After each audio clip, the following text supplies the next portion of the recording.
This is the SFFaudio Podcast.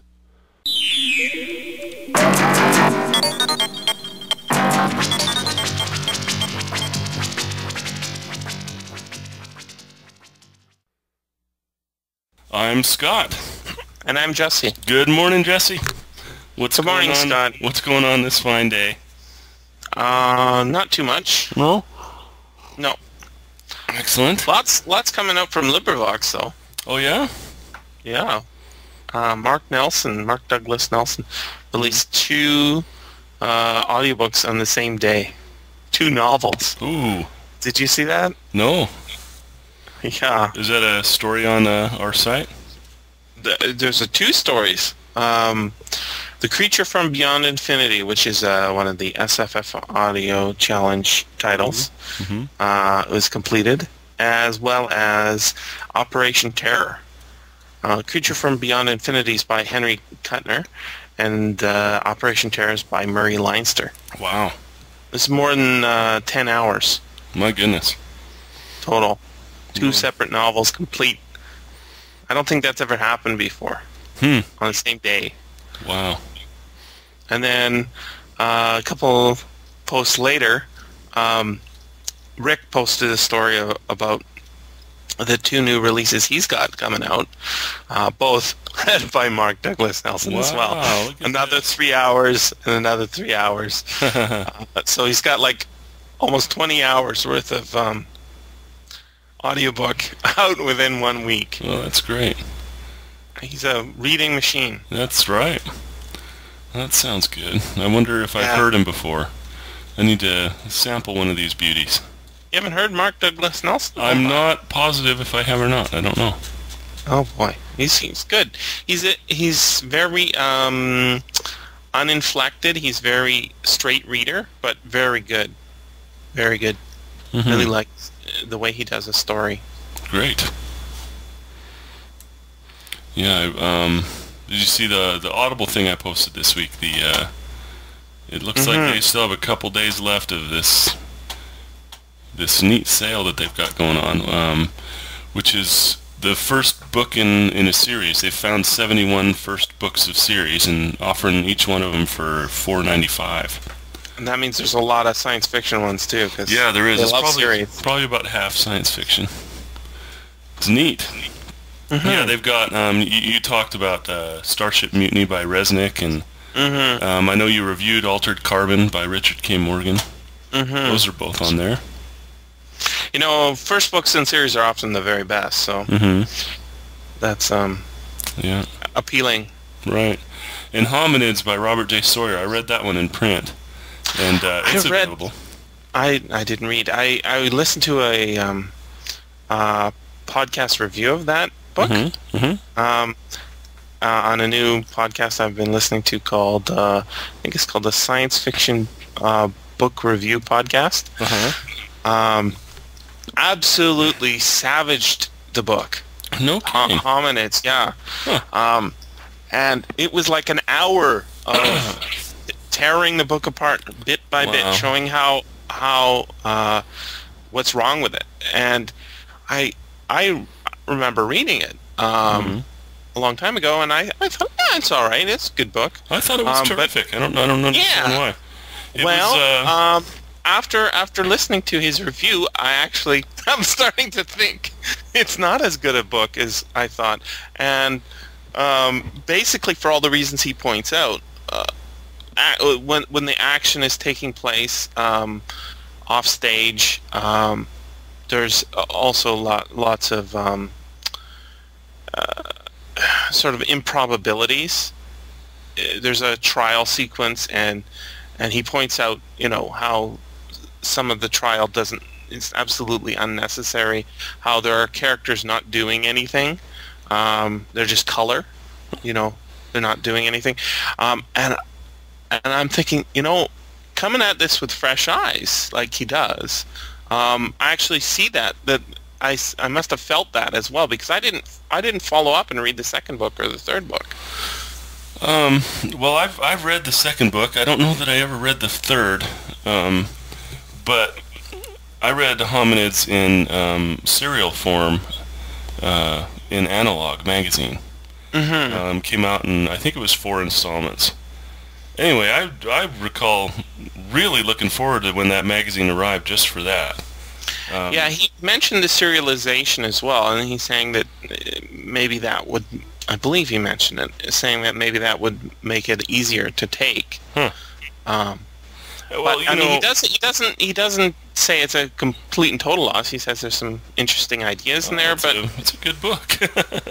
There's no doubt in my mind. I mean, I think you should listen to the review. I think I will, but I don't know that it needs to change my mind. And Robert J. Sawyer, he's one of those authors that the more I read by him, in fact, I've got a review in the hopper of Flash Forward, which I listened to. That's going to be a TV show. Another great book, yeah. But he's really good at bringing up philosophical issues, modern philosophical issues in fiction, and that's really what Robert J. Sawyer does. And as a vehicle for that philosophical discussion, I mean, there's nothing. I mean, Hominids was perfect. It was very well done. I see all the points he makes, and I kind of agree with the points he makes. But despite that, I still think it's worthy reading. But as a series, I'm not sure it is. I see. I'm not sure I needed more of that, Right. And I think that's probably why I didn't follow up. Well, yeah, I don't know why I didn't follow up. I should follow up now that it's on audio, but I feel like I should probably review Hominids first.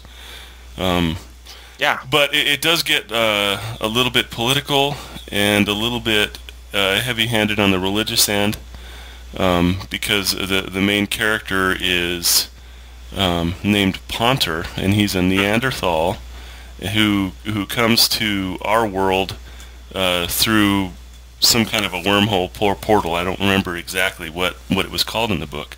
But on the world that he lives in, religion never occurred to anybody.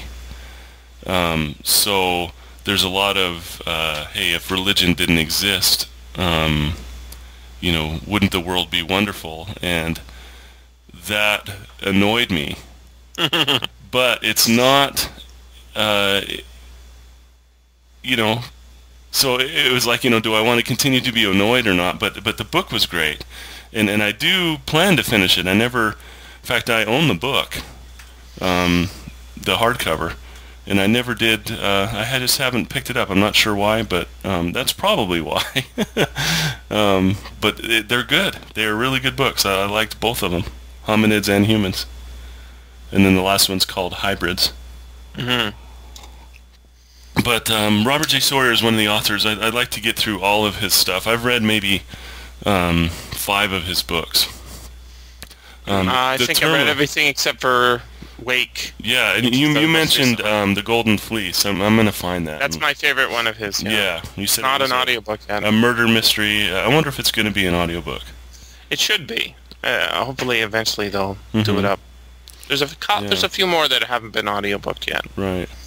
I meant to refer to this on SFFaudio, and maybe I will this week, but Robert J. Sawyer had a couple of posts on his blog this week about the Awake audiobook, which is going to come out concurrent with the hardcover. I think in April. April's the date that sticks in my mind, but I might be wrong. But it's his latest novel. It's called Wake, and he recorded a small part for it. And he posted some stuff on his blog about it. One of his posts was saying, "Hey, I'm trying to get this recorded, and they're making me nuts because things keep happening. Like the phone rings, or he had a fire alarm in his building. Kept having to start over. So it sounded like he was doing. He's doing his own reading. Well, no. He's not reading the audiobook. He was taking a small part in the audiobook, so he didn't expound on what that meant. But he had some small parts to record that he... Sounds like they're trying to do a multiple narrator sort of thing. Yeah, possibly. Yeah. Yeah. I don't know. Well, maybe. We'll see how it goes. I like, the Orson Scott Card, a lot of the Orson Scott Card audio. Yeah, but those are recorded together, I believe. Or if not together, there's at least a director in the room. Yeah, sure. Rather than doing that. And I'm really eager to listen to Dune. How many versions of Dune have I heard? This is going to be the third. But when it arrives, I'm going to start listening to that. But Dune was a multi-voice recording with sound effects and stuff like that, which is normally something that I don't like.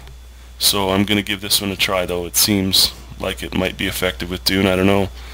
But I listened to the sample for it, and I thought it was okay. Yeah. I still like the George Goodall version. Yes, that's my favorite so far. Yeah, I think Scott Brick read it too, didn't he? Yep. And then now he's Scott Brick's in the most recent one. Yeah, he's in the most recent one, but he didn't read a straight one. And he may have as Yeah, well. I don't know if he did or not, but it seemed to me it was for Books on Tape. And then I remember Connor O'Brien, which is the one that was difficult for me to get through. Yeah.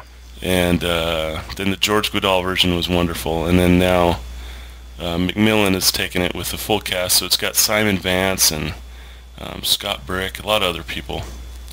So I'm eager to give it a shot. But they've got all 6 released. I think we talked about that last week. But anyway, I'm looking forward to it. So yeah. However, Wake by that's Robert got to J. be on the Stewart. list then too, huh? What does? The Dune. It's on the list of first books in the series. No, it's actually not included with Audible. It's not everyone. What a rip-off! They collected 71 of them, and 71 of them, that's a big list, but. Yeah, no. Dune's the one, like, the first book's the best one. Hands down by leaps and bounds. I haven't read past number 1, so. Yeah. I'm going to do it, though. What Steen says is don't bother. And I gotta agree with him, too. Well, I'll give it a shot. You keep going, you think, my God, this guy's such a great writer. I'll just keep going. And then he's like, what? What happened, man? Second one. Oh my God, what happened? Dude, there's a couple good things, but most of it's crap. Number 3. What? Really? That's the book? Seriously? No. Okay. Chapter 4. I'll go to book 4. That's gonna be great. Nope. Okay, maybe book 5. All right. Well, I'll let you know. I'll start listening to him. Yeah.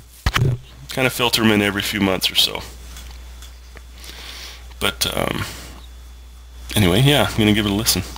Oh, I read another incredible story this week. My gosh, Ted Chiang. He has got to be the best short story writer, ever. I'm serious. I like every single thing that he's done. It's been absolutely amazing. And I wonder if Tony from Starship Sofa is going to do the British Science Fiction Awards again. Because I noticed that the nominees are out, and Ted Chiang's latest story is one of the nominees. But it's called Exhalation, and it's included in an anthology called Eclipse 2. It's not audio, unfortunately, but that's why I'm hoping Tony does it. Because I hope so too. Is a remarkable story again, He seems to be a special writer. He doesn't put out any mediocre stories. No, he doesn't have a huge output. No, but every slow single and thing, steady, but every single thing he's done has just been incredible. I bought this anthology just for his story. I'm going to read some of the other stories too, but well, you might as well. Yeah, I may as well. Right? It's got a really good lineup. I know this isn't audio, but it's called Eclipse 2. It's from Nightshade Books, edited by Jonathan Strahan. And did you get that through Amazon or? No, I think I bought it at Nightshade, and I think I got it directly from the publisher. Oh, what a good man! Yeah, supporting the small publishers. Right, but yeah, you got Carl Schroeder, Stephen Baxter, Ken Scholes, another one of my current favorite ones, Ken Scholes, Paul Cornell. Ken Scholes? Yep. Margot Lanigan, Nancy Kress, Daryl Gregory, Ted Chiang, David Moles, Peter S. Beagle, Jeffrey Ford, Richard Parks, Tony Daniel, Terry Dowling, and Alistair Reynolds. Is there And they're all original. Is there a theme uniting them? No. This is more like a... I don't know. There's been a lot of this type of anthology in the past. It's like, Orbit used to publish a book. Just good stories. They're just good stories. It's like a magazine, I guess, but in book form, and they come out once a year. So this is, well, if it continues, this is the second year. And anyway, I received it, flipped right to the Ted Chiang story, read it, and then just been sitting there in awe for the next couple days. Yeah. So, he's a great writer. Yeah, I don't even know if I want to try to describe it, but man. Read it if you can. Yeah, so okay. So hopefully on the British Science Fiction Awards post that I saw, and I wish I could remember where I saw it. It was just something I stumbled across. It's probably SF Signal. I'll check that right now. But every story on the list had a link to an online version except for this Ted Chiang story, which probably they just haven't caught up yet. They usually, when it's up for an award, they usually get it out there so people can read it for free. Yeah. So I think he's not against it either. Maybe they just haven't done it yet. Yeah. Yeah. So it is on SF Signal. I'm clicking on the post right now to expand, and yes. So just so you know, the best short fiction nominees for the British Science Fiction Awards for 2009 are Exhalation by Ted Chiang, Crystal Nights by Greg Egan, Little Lost Robot by Paul Macaulay, and Evidence of Love in a Case of Abandonment by M. Rickert. That's a good title. Yeah. So all of those, they have links to all those stories, except for Exhalation. So yeah, I wonder if Tony's going to do that this year. Well, we'll have to ask him. For our listeners who aren't familiar, Starship Sofa last year produced all of the short fiction nominees for the British Science Fiction Awards, and didn't Merchant and the Alchemist's Gate win last year? If it didn't, it should have. That was the most and amazing it's reading. A great audio version of it too. The reader is terrific. I can't remember James who it was. Campanella. Okay, yeah. I remember listening to it, and it was excellent. So yeah, it was hands down excellent. Yeah. So yeah, check it out. Does he still have it available, or is he taking it down? It's still no. All his fiction is completely available. That's the good news. All right. And he says now he's working on getting his old shows available as well. Oh, really? Yeah. That's great. Which is excellent. I loved Starship Sofa when it started. It was those two guys just talking about it, and fun stuff. He's done a lot. He's done a lot of evolution with the show. I miss the fact that they have. It seems there's fewer regular shows than there used to be. Now there's more Oral Delights, and it really depends on what's in the magazine that particular week to whether it's going to be awesome. Yeah. But a lot of the nonfiction stuff is very good. History of the genre, and there's some poetry in there, and a lot of it's very, very good. Cool. And some of the stories are great too. Good. Yep, I agree with you. I listen to them when I can. Definitely have not caught up. Yeah. Audio flying out fast and furious, huh? Yeah. Yeah, there's just so much out there. Yeah. Yep. So, let's see, what else am I doing? There's a new website out there. It's actually just a forum called the GeneWolfBookClub.com. Mm-hmm. And I'm participating in that. They're going to do a reading of Gene Wolfe's Solar Cycle books, none of which are available on audio. I wonder, have you read any of those? No. Shadow of the Book Torture? of the Long Sun and that's all. Book of the New Sun is where it's starting. Anyway, you're not too late to join up if anybody's interested. But there's a forum. They're going through all these books and reading one a month for 12 months. And starts with Shadow of the Torturer, and there's some really good discussion over there if you're interested. It's GeneWolfBookClub.com. Now, I've had, every now and then we get requests. Somebody writes in and says, hey, have you seen this on audio? Mm-hmm. It used to be Roger Zelazny's Amber was my most often requested one. Right. I don't know what yours is, But I've had at least 3 requests for the Book of the New Sun. Have I seen the Book of the New Sun on audio? But I got to tell you, I'm not positive that would make good audio. Right. It's very dense prose. It would be a cool audiobook to have for someone who's read the books. I don't know that as a first read if an audio of that would work out. I'm not sure. What do you think about that? I'm not having read it. I can't say, but I can tell you it'll probably end up on audio if the trend continues on Audible, because stuff that isn't particularly great at being translated to audio is being done, just if it's a big enough title, and it seems to be sort of they do it by author, so they haven't really done any Gene Wolfe. So when they do, hopefully, I'll put out. You know, one thing that I would love to see, or I would love to do if I could, is a Gene Wolfe short story collection on audio. Would be fantastic. Gene Wolfe is a brilliant short story writer. And he's got a couple of things on audio.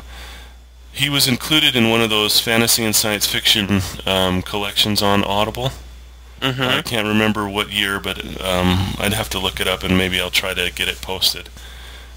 He's got a story in one of those. And then I recall an audio drama of The Tree Is My Hat. I don't know where that is or if it's available anymore. That's available through Starship Sofa. Is it? Okay. Yeah. And then he himself read something for American Prose Library. It was A Solar Labyrinth, and I think it was Dr. Death and Other Stories or something like that. Anyway, audio sounds prose. Like you need to make a page for him. Yeah, and that's all the audio I've found of his. I would listen to anything that was put out. Those are the easiest ones to do when there's only a few left. Sure, yeah. Or a few out there. Throw that up there, you bet. So, give me some hope. But yeah, and a collection of his short stories. As long as they were carefully selected, because he can be dense in his short stories as well. But I think some carefully selected stories would be wonderful audio. And then give everybody an introduction to Gene Wolfe. Gene Wolfe has kind of got that reputation. A lot of people don't try him out because he's like the writer's writer. Yeah. The writers love to read him because he's so complex, and there's lots of puzzles and things that take figuring out to really appreciate. And it's not a typical writer, but he's great. I really like him. So, more audio for him. In fact, there's a not on audio. I think I haven't heard if there is, but the best of Gene Wolfe is coming out, I think, from Tor this year. Big old collection of short stories. So, yeah. So I'm not sure what else is happening. Edgar Allan Poe's 200 today, or not today? Oh, really? This month. How about that? Well, good. Or yeah, the Baltimore Ravens didn't make the Super Bowl, so I'm sure he's very sad. Yeah, they were one game away. His primary concern. It was his primary concern. I don't think football was invented back then. But isn't it neat that they named the Baltimore team the Ravens? I think that's cute. Yeah, I think it's cool. Yeah, I wonder how many folks know what that refers to, but in the football world. I think in Baltimore, probably everybody. In Baltimore, everybody, you bet. Yeah. So I think that's neat. Yeah. Anyway, they didn't make the Super Bowl, so sorry, Edgar. Yeah, I don't think he would mind so much. I'm sure he's very concerned about it. Not familiar with it. But because of that, because of his birthday, there's a lot of websites putting out a lot of Poe stuff. And even BBC 7 put out 5 different Poe stories and audio dramas last week. So there's never been a better time to be a Poe fan. Oh, that's great. When it comes to audio, there's just so much available. Now, Wayne June has done a collection, right? Yeah, still haven't heard back from him. I'm hoping to...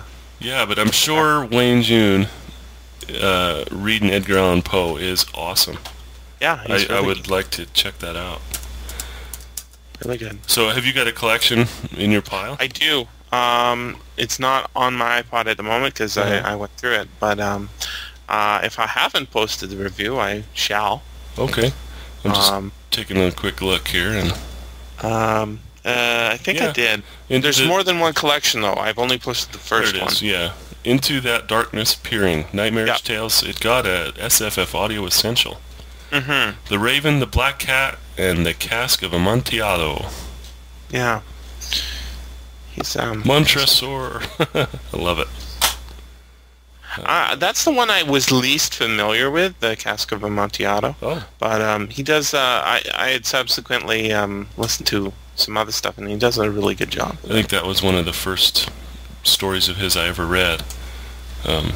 Yeah, one of those early audiobooks that I heard when I was a kid from the library was Leonard Nimoy reading Usher 2 by Ray Bradbury.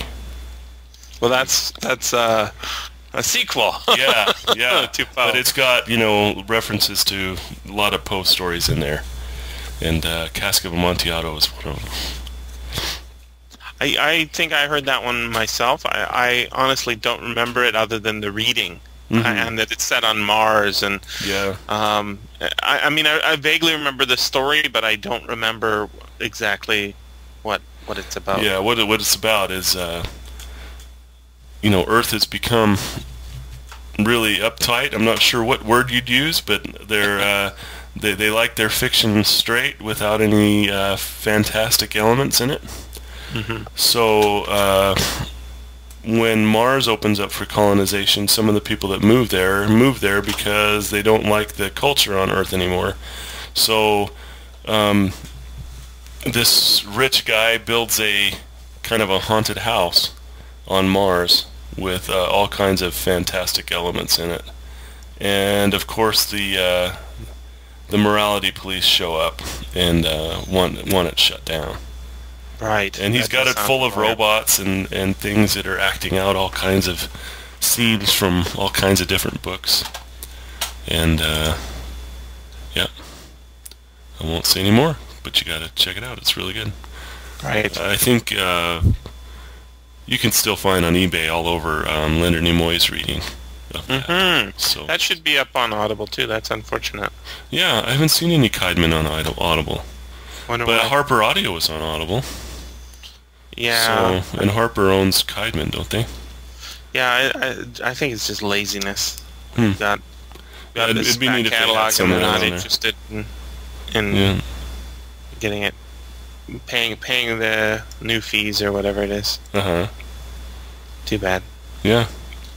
It doesn't matter. You can get it on tape or cassette Yeah, or for certain. LP. Yeah. You bet. Well, I'm almost cassette-free now. It's hard to be cassette-free. Yeah. So many old audiobooks out there still.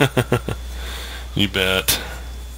I was just recording something, Anarchaos by Donald Westlake. There's an abridged version in the Tomorrow's Crimes collection, and I was just recording that. That was on 3 cassettes, and I'm transferring it, editing out the gaps in between, and ends up only being about 2.5 hours. It's quite abridged, but his only novel. Huh. As a science fiction novel, I should say. Oh, I see. Yeah. Neat. What's it about?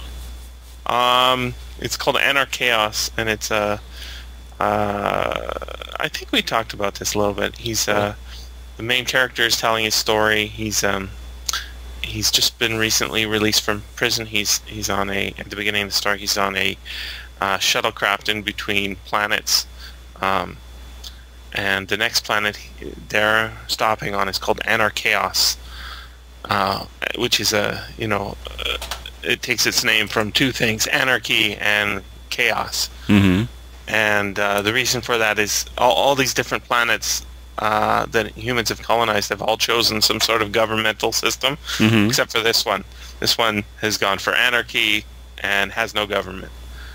And he's going there to get a job with his brother after being released from prison because he's sort of a screw-up. And when he gets there, he finds out his brother's been killed. And now he's determined to figure out why he died and who did it. And he's got some sort of plan, but even though he tells us first-person perspective what his story is, he doesn't reveal very much about himself. You sort of get it in little fits and starts, and only as the plot requires it. Only as people ask questions or he defies questions, and he ends up discovering, his brother's been murdered, and maybe people working in the company he was working for are involved. But he also gets sidetracked because this planet is very dangerous, and he ends up getting taken as a slave, gets an infection, and has his hand chopped off. And then he escapes from slavery only to find himself a slave again. And so it's like a very hard-boiled science fiction mystery, I guess. It's not mostly a mystery. It's mostly a science fiction story. It's not like he's a detective. He's more of a angry man. It's more like Parker than it is like a detective story. Oh. But, Gotcha. yeah, it's good. Cool. Good stuff. A great reader too. Oh, good. And that was put out by Dirk and Hayes, I'm guessing? Oh yeah. Yeah. A great collection. There's the actual paper book has got more stories in it than the audiobook. The audiobook's only 4 cassettes, but the paper book's got several stories that are just phenomenal, including one called Knackles. Have you read Knackles? No. Oh, Knackles is a great story. It's a story of Santa Claus's twin brother. Oh. And that's kind of funny because Dean Koontz also put out a story called Santa's Twin. Knackles is the equal and opposite of Santa Claus. Knackles is a guy who comes on Christmas Day out from the earth to get the bad little boys and girls who have done only bad for the year. And if they haven't been good, he comes up out of the earth with his big bag of emptiness and puts the children in it and drags them back down off into the tunnels under the earth. And he rides around on instead of a sleigh through the sky with reindeer, he has a underground cart like you would find in a mine, and it's pulled by some dead white goats. He's a real evil bastard. Wow. He's Knackles. And he's scary as hell. And this is the story of how Knackles came to be. Really good. Really good writing. Yeah, it sounds good. Yeah. Yeah, I'll have my daughter read that one, huh? Yeah. Actually, it's more of a story for adults, not because it's got a lot of scariness, just because it's about what parents use Santa Claus for. It's like a control. It's like the carrot. Well, if you've got the carrot, you have to have the stick too. The stick isn't just taking away presents. The stick is you throw the kids in the little bag of emptiness and drag them off into the earth so that they're going to get eaten. Oh, that's a big stick. Oh my gosh. Yep. That is a big stick. It's a really fun story. Good. So yeah, you read my review of Cat Who Walks Through Walls? Yeah, I sure did. And Am I wrong? You were not impressed. Well, I can't say if you're wrong because I haven't read it. I've never. You haven't read The Cat Who Walks Through Walls? No. Wow. I'm not sure if you should. No, gosh, Heinlein. I'm not well versed in my Heinlein. I've read a lot of his early stuff, and I say a lot. There's a lot of novels I've missed. No, he's written a lot. Yeah, The Moon is a Harsh Mistress. I've read that one. Double Star. Yeah. This one's kind of a sequel to Moon. The Moon is a Harsh Mistress. Oh, is it? It's set on the moon. Yeah, one of the ones I started a couple times but never finished was Time Enough for Love. Mm-hmm. Methuselah's Children, I've read that one. Mm-hmm. Lots of short stories. Some of his short stories are rather weak, but some are good. Yeah. You know what? I've listened to some of. I listened to some of this past week, just because I got the urge. You remember the 2000X series of audio dramas by Yuri Brozovsky and Harlan Ellison and Stefan Rudnicki? I think was a producer. That's got to be one you still have on cassette. No, I actually have it on CD. Oh. Yeah. Yeah, it's a good one, and there's a Robert Heinlein story on it, dramatized, and it's got Richard Dreyfuss as the he stars. It's called By Your Bootstraps, or by his? By his bootstraps. By his bootstraps. Yeah. Mm-hmm. Really good story. It's a closed loop, circular story. Yeah, and it's neat on audio. Have you heard it on audio? Yep. Yeah, it's a very good version. Yeah. So anyway, that just reminded me of that. But that's one of the exceptions of his short stories not being spectacular. But that's one of the best ones. Yeah. Absolutely. Great. Another one from that same era I was talking about, Usher 2, read by Leonard Nimoy. Leonard Nimoy also for Keidman read The Green Hills of Earth and Gentlemen Be Seated. Both about 20 minutes long or so. And yeah, those I heard over and over too. Yeah, those are good too. Really, really good. Yeah. Yeah, Leonard Nimoy is a really excellent reader. Too bad he didn't do more. I guess he could still, but... did he do any Star Trek ones? Yeah, but not many. Yeah. The early Star Trek audios, he kind of read an introduction to, and then George Takei would do the narration, and then they got away from that. And then he read just one or two Spock-oriented, abridged 3-hour versions. Yeah, I think the big problem with those is the writing was not always that great. Yeah. So the story wasn't all that great. I liked him doing other stuff. Sure. Yep. I believe in the same collection as the Leonard Nimoy. Do you have the William Shatner stories as well? Yeah, I do, but I don't enjoy those, and I didn't have those when I was a kid. Those weren't there at the library, so I didn't hear them then. But I think the Keidman collection called the Science Fiction Soundbook, has Mimsy Were the Borogroves, read by Shatner. Yeah, and that's a sort of psychedelic reading. Yeah, but he reads so it's not. But when he reads a Star Trek novel, I mean it's fine because he would read any of the Star Trek novels that he wrote. He narrates. Yeah. And The Return is my favorite of those. Really, really good audiobook. It would have made an excellent movie. Of course, now it doesn't work at all because... Somebody will do it. Somebody will do it in 50 years, though. 50 do an years, adaptation. Yeah, all animated and... Yeah. Yeah.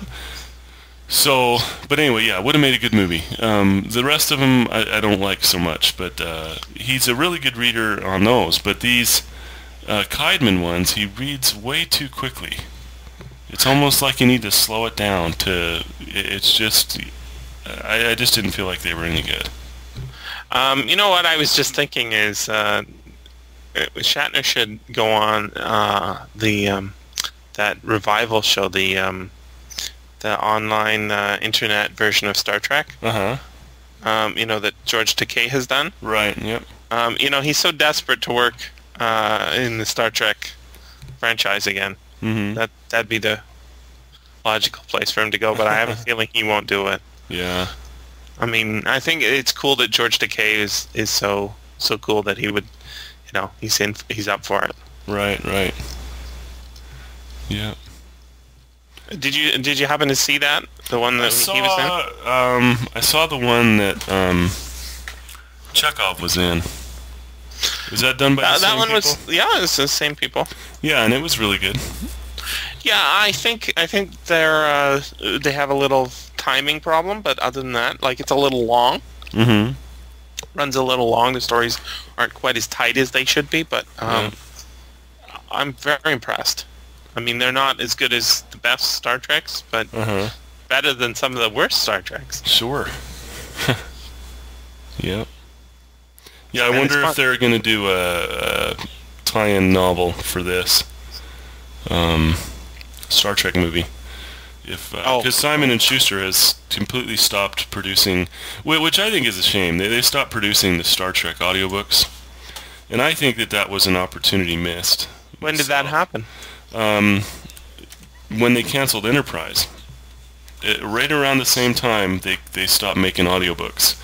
But the audiobooks that they were making up until that time, maybe the previous 5 or so, were not really good. And it was story. The stories weren't good. But then, the people that were still hungry for Star Trek, but aren't willing to read books fast enough to try to keep up with their publication, because the print novels, I don't think they've slowed down a bit. Every time I go in the bookstore, I don't buy any Star Trek novels, so, but I always look at them. And maybe Audible will pick it up or something like that. Yeah, well, that would be neat if they would. I don't know if there's a licensing issue or not. No, I think there probably is a problem there. But yeah, I'm just looking at the big Star Trek list website. Is that complete now? Well, it was complete as of the last time I looked at it. Okay. I don't think it. What is does it have the 3 recorded books versions on it?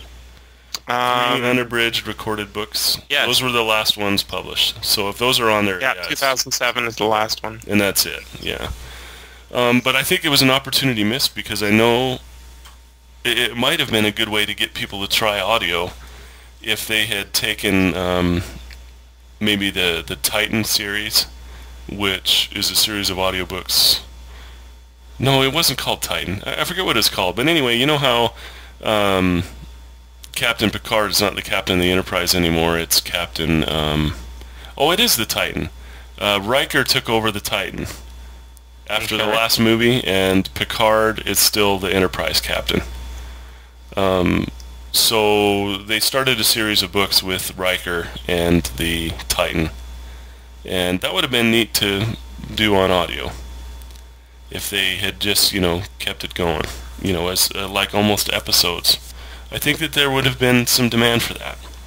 But they would have been the only show in town, is my point. Mm-hmm. So I was, Oh, then maybe they're continuing it in the paper books and just... No, the paper books, yeah, like I said, they haven't slowed down a bit, as far as I can tell. I think they publish 2 novels a month. That's pretty hefty. And have done so for a long, long time, yeah. So... But, I don't know what their criteria was or why they would choose what they chose to go on audio, but it was rarely, for the last 2 years or so, it was rarely the ones that I was excited about. Like I'd see one, they just published this one looks really good. Well, that one's not going to be on audio. They're going to do this one on audio. Right. And it's like, well, Well, Star Wars seems to be... I listen to them all, so...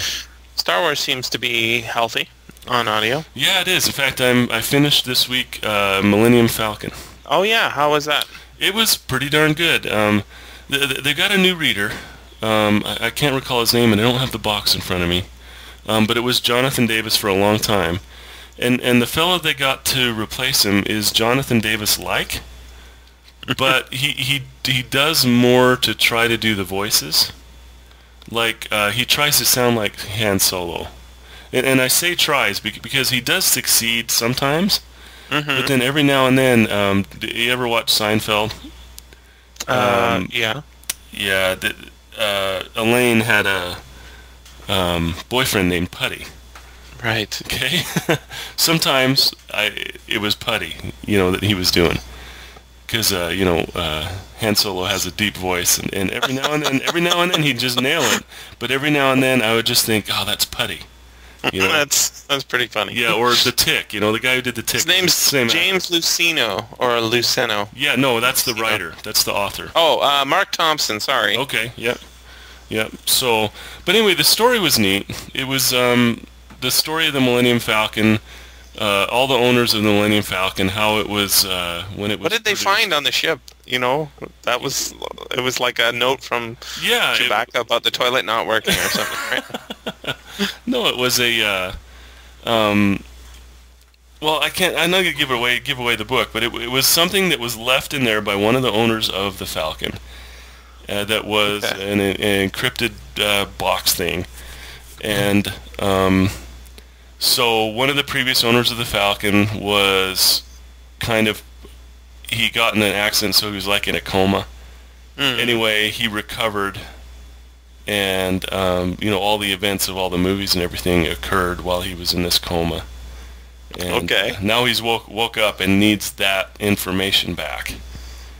So, are we talking Lando Calrissian here? No. Lando was one of the previous owners too, but it was an owner before Lando. This used car's been around a lot. Yeah, it's had lots of owners. It's 100 years old when the story opens, which is, and so much has happened in the Star Wars universe. Yeah, especially in the books. Yeah, it's kind of neat how they're keeping such a tight grip on it. I'm assuming, I don't listen to all the books or read any of the books, but it really seems like they're paying attention to what has come before, because there was the history that has happened since Return of the Jedi. There's a lot of stuff that happened, and is it all canon though? I'm wondering. I think that it is. I think that they're saying that it is. That's impressive. Yeah. So, anyway, yeah. It was a fun read, and Mark Thompson as a narrator, he's a really good narrator, but he tries to do imitations of the voices, and I don't know that that's the best thing, especially when it reminds you of something that's not that character. But every now and then through the book, he does nail it, and you're thinking, wow, that was a pretty good imitation. But that's what you're thinking when you're listening to it. Wow, that was an impressive imitation. Well, maybe if you stick with him for another 3 or 4 books, you forget. Yeah, maybe so. Stop thinking about that. And he is very, very talented. I can say that for certain. So you're going to do a review of that shortly, I would guess, if you're finished. Yeah, and it was fun. That's my review for here. It's an entertaining book. It's not great. It's not something that I would say, hey, go out there and listen to it, but it's really neat in how it ties the Millennium Falcon into these different parts of Star Trek or Star Wars history. In fact, I was so kind of intrigued by it, and I went on YouTube because I was curious, did the Millennium Falcon show up in one of the first 3 movies? And it did. It was just somebody has found it on the screen. And they were showing it's it like a little object. Yeah. So, but yeah, it was existing throughout all that history in the first 3 movies. It was owned by other people. And space taxi or something. Zipping around, yeah. No, it was always a smuggler vessel. You'd think they would have tracked it, pegged that one. Yeah. That license plate. And the reason there's not Millennium Falcons everywhere is that the production facility got blown up. How convenient. Mm-hmm. Yeah, and that happens right at the beginning. But it was fun. It's fun. It's like, when I listen to a Star Trek book, I really like when they tie back to, original series stuff. Sure. And you're like, oh, I remember that, and it makes it kind of more interesting. Mm-hmm. Instead of creating a new alien. Yeah, of course, the Star Trek novels, they have made zero effort to try to canonize them. And that's true. And you have, Star Trek authors, I'm certain, who haven't read what's come before, and the video that they made, the TV shows and stuff, completely ignore them.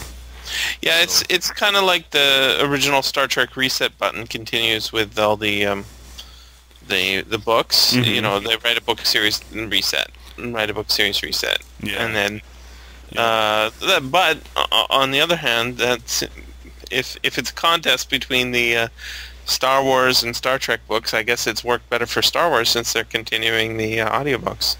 Yeah, the Star Wars books keep hitting the bestseller list. And but on the other hand, are all the Star Wars books concordant with the Star Wars movies? Apparently so. Yeah. They all fit together. There's no apparently major plot. So. You know that's my understanding is that Well, Lucas has said that he doesn't plan to make any more. Okay. So this is supposed to be the history of what happens after. And they have a continuity person over there at LucasArts. And as far as I know, please write in. Please write in if you're listening to this and you know different. But as far as I know, it's all canon, and that includes all the comics, and that includes all of the kids' books. Everything officially Star Wars licensed? Everything officially Star Wars licensed is canon. Including the holiday special? Well, I would exclude the holiday special and probably... I wonder if Alan Dean Foster... Do you remember Splinter in the Mind's Eye? Did you ever read that? I never read it, but I've heard it. I read it, long ago. Excuse me, and I don't know if that one's canon. Why wouldn't it be? I'm not sure. Okay. I don't recall, but it's not part of the sequence. I haven't seen it out there. Maybe it's out there. Yeah. But yeah, that was. I think that was published before Empire Strikes Back. It was after Star Wars and before Empire Strikes Back. Maybe I'm wrong. But it was while the movies were being released. I know. Right.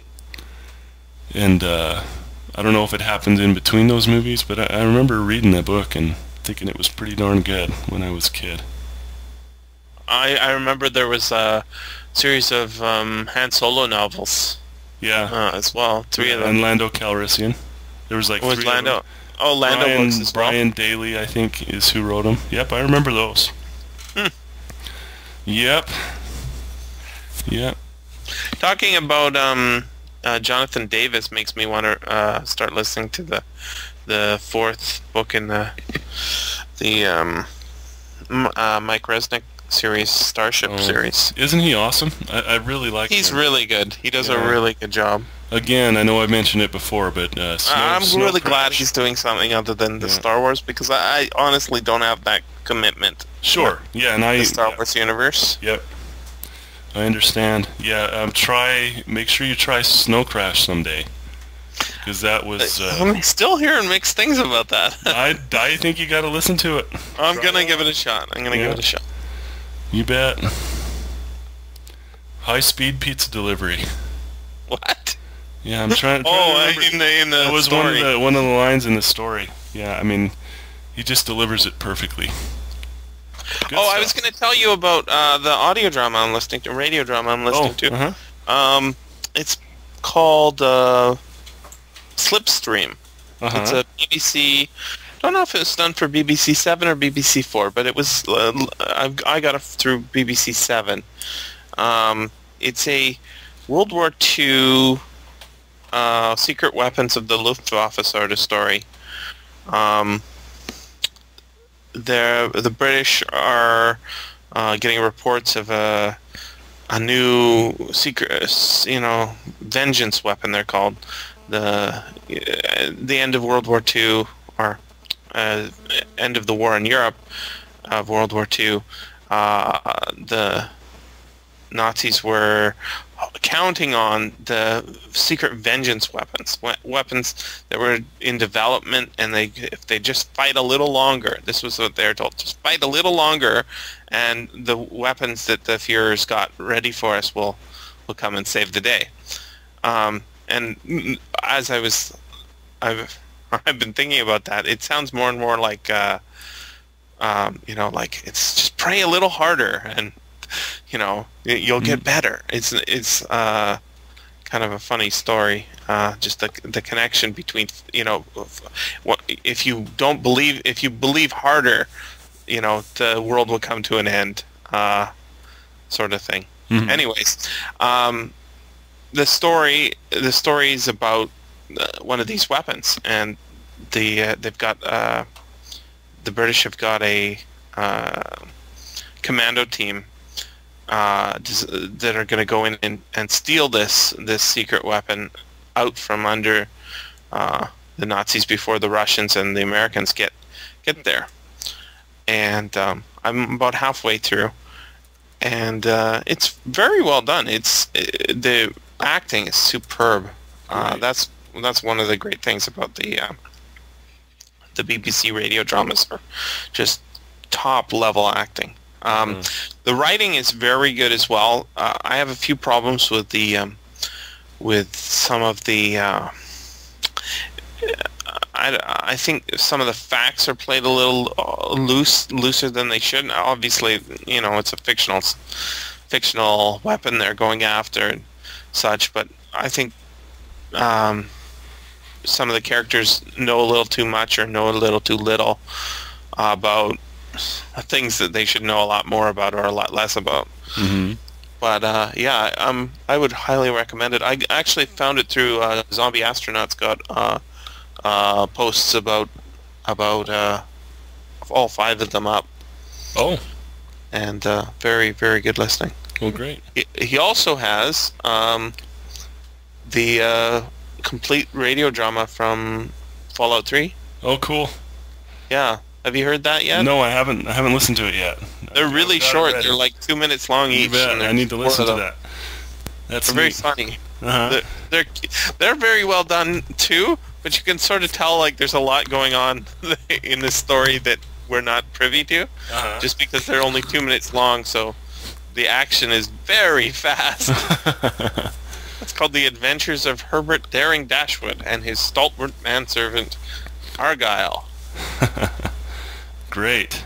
Yeah, it's sort of half the Lone Ranger and half Mad Max, I guess. Oh, cool. Like that. With a sort of old-fashioned style. Everything in the game is sort of set in the 1950s, even though it's actually, it's set far in the future. It's got a 1950s morality, so it's very old-fashioned. Oh, cool. Yeah. I've been playing a little bit more. I'm slowing down on my my playing of Fallout 3, but I just went through a mental hospital that's got like some Lovecraftian stuff going on in it, and it's still got lots of. I'm amazed how much stuff is in the game. It's just, there's no way one person could have written everything. You can just tell by the sheer quantity of story. There's like, just, it would have taken an author, 10 years to write this much story. And I can't imagine one person writing all the varied levels of story. And it's so fun. It's like having any kind of adventure. You just point it off in a direction and go off, and you find all sorts of stories. There's one example of the kind of thing you sort of stumble across. You're wandering around, you see what looks like another farm sort of thing, right? Mm-hmm. You wander in, you knock on the door or whatever, and there's a family in there, which you think is a family. But no, it's not a family. It's the Republic of Dave. The Republic of Dave is a small country run by Dave, who's the king, and he's convinced that he's going to take over the world. He's just one guy and his family, right? So he's going to have elections to confirm that he's going to be the king again this year. And you can subvert the elections by, convincing the other people that they should vote for someone else. And it's so cute, the little idea. It just the firmity of their beliefs is very funny, and then there's complete, that's just one tiny little example of a little fun story, and then you wander off and find some lady who's been looking for her violin for years and years. You can go find her violin for you, and then once you do, she has a radio station. She gives you the signal for, and you can listen to her for the rest of the game. Playing her violin just for you. Oh wow. Yeah. That's neat. And you say it runs on the Oblivion engine. Yeah, it uses the Oblivion engine. Yeah. Mm-hmm. So it's Oblivion-like in how it works? I've never played Oblivion, so I can't say. I've played Oblivion. Probably. Yeah. Not extensively. Not as extensively as I would have liked, but yeah, Chris, my son, got really into Oblivion. So he's played that a lot. So I've seen a lot, even if I haven't played a lot. So. Yeah, it's super fun. This has been the SFFaudio Podcast. Please join us at www.sffaudio.com.